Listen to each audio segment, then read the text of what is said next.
Hey guys, I hope everyone is doing well today. Welcome back to Fractured Poet, a podcast for all of you poetically insane individuals who love getting lost in the art of poetry. Podcasting from Ontario, California, I am your host, Katrina Wisniewski, just another person in the world obsessed with words, striving to make sense of it all. Alright, so today's episode is slightly different than my other episodes in terms of having a theme. I guess you can say there is a theme, but it's not a bunch of random poems, nor will it be poetry that touches on a particular topic. The poems I chose for this episode were composed while taking hikes or walks with one of my best friends, and if he's listening, and I know you are, there is a hiking trail or park-like trail down the street from my friend's house, and I have to say that this place is incredibly beautiful. The first time he took me there, I instantly fell in love with the surroundings and just the atmosphere in general. So, my friend takes me through this trail, shows me around, and takes me to some of his favorite places within that trail. Once we find a spot to chill at, he pops out his guitar and begins to play.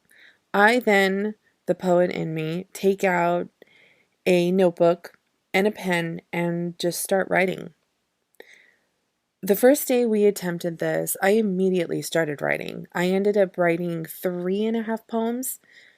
Three of those poems happened to be the first poems I will recite.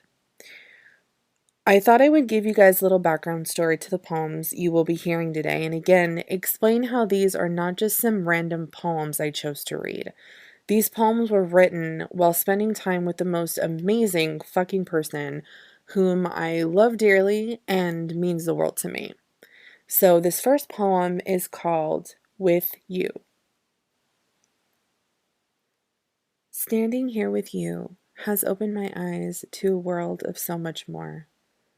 Explaining life and its trivial forthcomings is serene in its own strange way.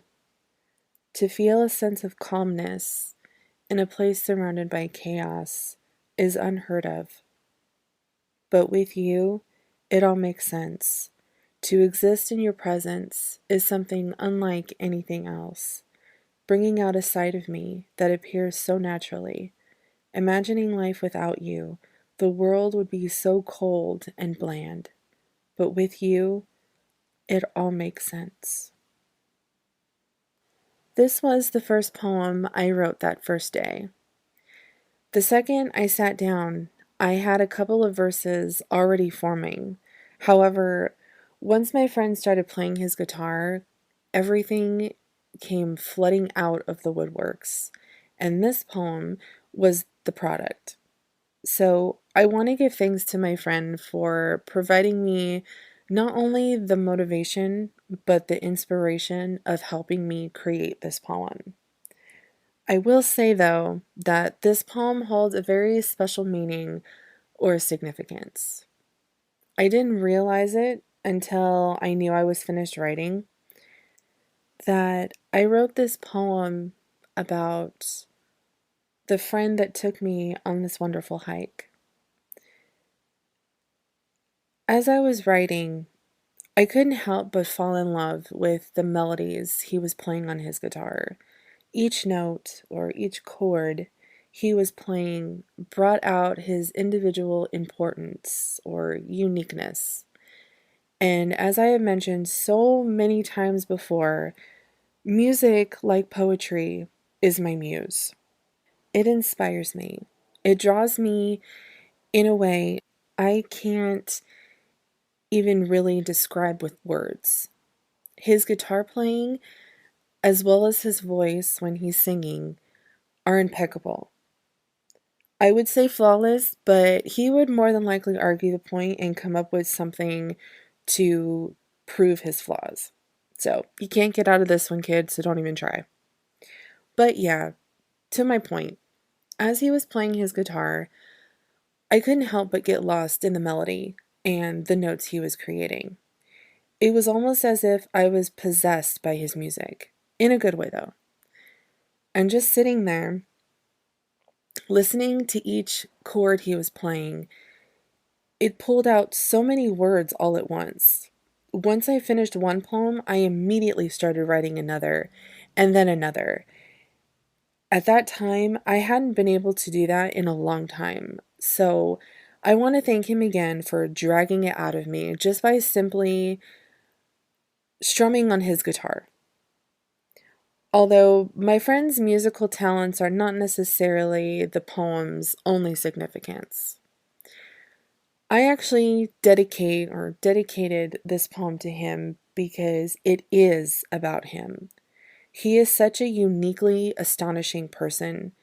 The way he sees life, the overall outlook he has on life, the way he explains things, describes things, his ability to bring calm into a chaotic situation, shining light into the darkness.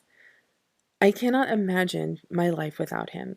There are honestly not enough words to describe how much he means to me and how much he has impacted my life. He is a man of many talents, and he is a damn good friend. All right, so the next poem is also dedicated to my friend. This one is called Larger Than Life. A cryptic piece of human flesh that stretches beyond what's comprehensible, paying close attention to all that is hidden, turning the most complex things into a soothing melody. You are someone I consider to be equally as damaged as me, yet making the best of what you've been given, striving for the bigger picture with no end in sight. To call upon nature's gift, getting lost in the breeze of it all, allowing yourself to be consumed by absolutely nothing, and yet becoming consumed by everything all at once. You are someone I consider to be larger than life, someone with a purpose far beyond your own understanding. This probably doesn't sound like a poem that could be dedicated to someone, but this is the way that it came out. I am not sure if you would consider this a poem that has a hidden meaning or a specific friend code where only the person who wrote it and the person it's about would get, if that makes sense. But the second I read this poem to my friend, especially a specific line, he knew exactly who I was referring to. That line being, "You are someone I consider to be equally as damaged as me." We were having a phone conversation that basically had similar words. It's how we have connected with each other. We have both been through a lot of stuff. Maybe not the same things, or at least have reached an understanding of each other where we know exactly what the other is talking about and relate on some level or another. I don't know. I think this is more of a self awareness poem than admiration, or it could be both. This poem was written to help him realize that he is a very special person in my life. And not even really in my life, but he is a very special person, period. Like I said a few moments ago, there are not enough words to describe just how important he is to me and anyone around him. His purpose in life is far beyond comprehension, even to him.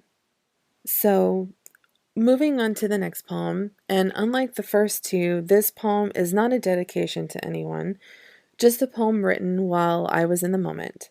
This one is called Lost. I want to get lost, but not the type of lost you can't find your way back from. The kind of lost where you intentionally lose all sense of life, losing track of time and space. To reach for endless possibilities without having to go very far. To be so in tune, becoming wrapped up in the nothingness that surrounds me, a feeling unlike any other. Maybe I should get lost more often.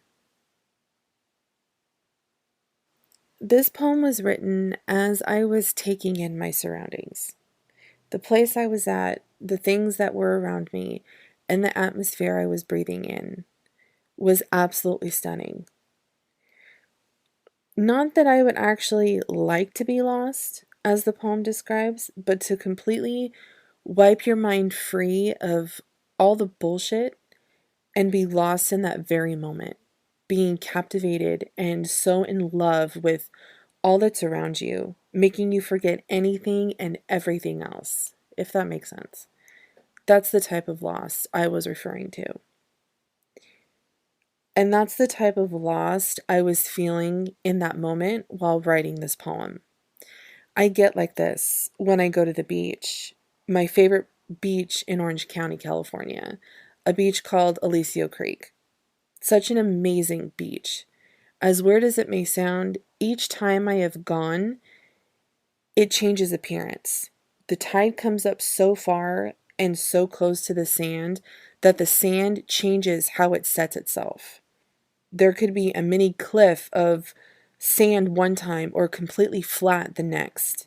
Watching and listening to the waves crash against the sand and the rocks in the distance, breathing in that ocean air, to have that ability and skill to just stop thinking for those few moments, whether it's minutes or even hours, is the best feeling anyone could ever experience. Even though my friend and I were not there long enough, the trail that we were at, it seemed, I felt this way about where we hiked to. The trees in the background surrounding us, the bridge that we were sitting on with a small stream of water running underneath us, maneuvering around the rocks that stood in their way. Just the overall quietness, getting lost in that. To know that something as simple and beautiful as this can even exist in the city or area that we were in. Completely breathtaking. To have that experience of being able to surround yourself in such a mesmerizing setting and allowing yourself to set your mind free of the baggage you may be carrying at that time, total freedom. Just sit back and admire everything that is around you. Appreciate nature. Appreciate what you are witnessing. Who could ask for anything more? So, these next two poems, unlike the ones I just read, were not written during my nature walk. These two poems were actually composed after the walk. I wrote these poems while being accompanied by my best friend and my brother as I was staring into a fire pit and getting lost in the flames. With, I might add, amazing guitar playing in the background to boost my regurgitating words in poetry. This first one does not have a title yet, so here it is. Staring into the dimming light, surrounded by this cold and darkened night, as the flame exchanges its power, a deserted feeling begins to tower. Strange voices slither through the trees, carefully gliding amongst the midnight breeze. A shadow lurks in the distance, approaching with such persistence, watching closely as the moon captures a glimpse, exposing the shadow that limps. You are not what you appear to be, strutting around, acting so beastly, only you're nothing more than a broken banshee. So please, there's no need to tease. You are nothing more than a black disease. And just so you guys know, if it wasn't implied already, this poem and the one that follows were not composed on the same day as the first bunch. I basically combined 2 days worth of poetry into one episode. But anyways, so this poem was written late at night while enjoying a bonfire on my friend's back patio. I'm not even really sure what time it was when I wrote this poem though. It was kind of late. This poem does have a sort of eerie feel to it. It was cold outside, kind of sprinkled a little bit at one point, and of course with the company of a fire to keep us warm. And for some reason or another, I decided that this poem should rhyme. But I never got to finish the poem. I had to finish the rest of it when I got home. However, I wasn't able to finish this poem until about a month or so later. And as the story goes, it took me longer to finish up this poem because I didn't know what else to write. When I stop in the middle of writing a poem, being forced to come back to it later, sometimes it is extremely difficult to get back in that frame of mind and pick up where I left off. So I apologize if this poem lost its rhythm halfway through. I tried to keep it relevant to what I was writing when I started. This poem didn't have any particular meaning to it other than staring into the flame and getting lost in the colors, which is what drew me to write this particular poem. It was dark outside, kind of cold, staring into a fire. My mind went where it went, and there's that. All right, so this next poem does have a title, and it is called Medicine for the Soul. Remembering the way your voice sounded as you sang songs of music's past, realizing then that you were life's gift. Modest with your hidden talents, shying away when praise is given. Closing my eyes, trying to recall the exact moment I got lost in your voice. Such a sweet serenade. Okay, so that poem was kind of short, but I'm sure if my friend is listening, and I know he is, this poem is about you, kid. I cannot use enough words to describe what you mean to me, what your friendship means to me. You have so much fucking talent. You are practically glowing. There's a line in this poem that defines my friend to a T. Well, a couple lines. The first one being realizing that you were life's gift. He has no idea just how important he is to this world, to me, and to the people around him. And those that don't pay attention to his vibrant existence are missing out. You are life's gift, more than words I say can describe. I know that we haven't hung out with each other as much as we should, but the days that we have, you have no idea how much I have cherished those days, those hours, those moments. You are fucking incredible.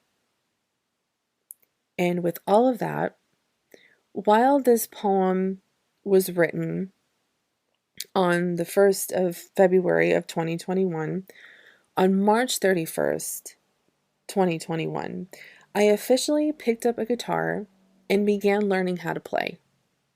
At this point in the podcast, in terms of when this episode was released, I'm not sure how much farther or how I have progressed when it comes to the guitar playing. And I only have my friend to thank for gently pushing me to pick up that guitar and get motivated. I have to tell you though, I could not keep that fucking smile off my face. You are one great teacher, my friend. I am very grateful that I was able to have that experience and hopefully at this point continue to share that experience with you.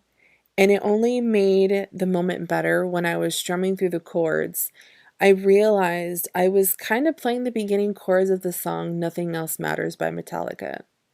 My friend picked up on what I was doing and guided me the rest of the way.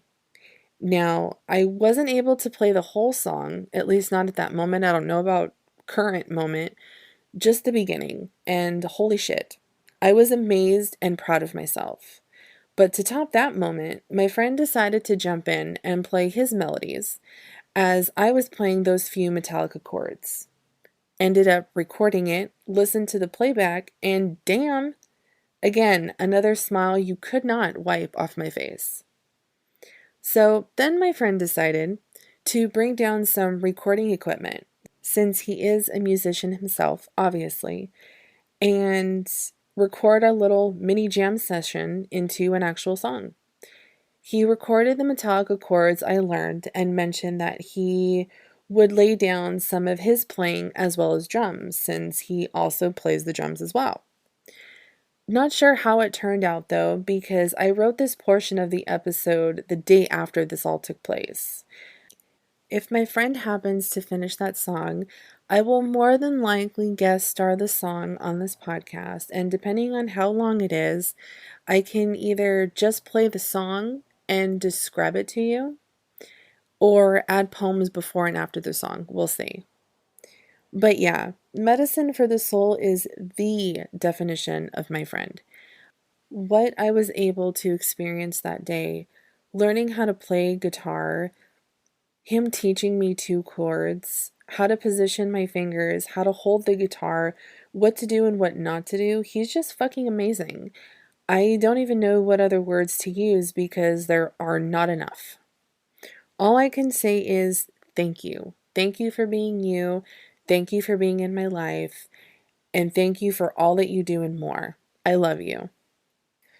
Okay, kids, I think I will end on that note and call it for the day.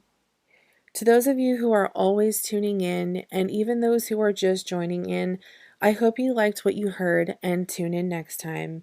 And also, I want to extend a massive thank you to all of my dedicated listeners that have ran with me this far.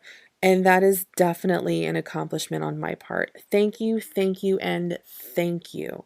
You can catch this and future episodes at anchor.fm/fractured poet.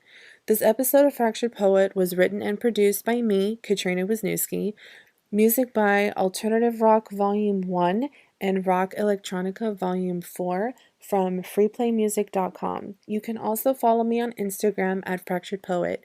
And as always, thanks for listening, and until next time, guys.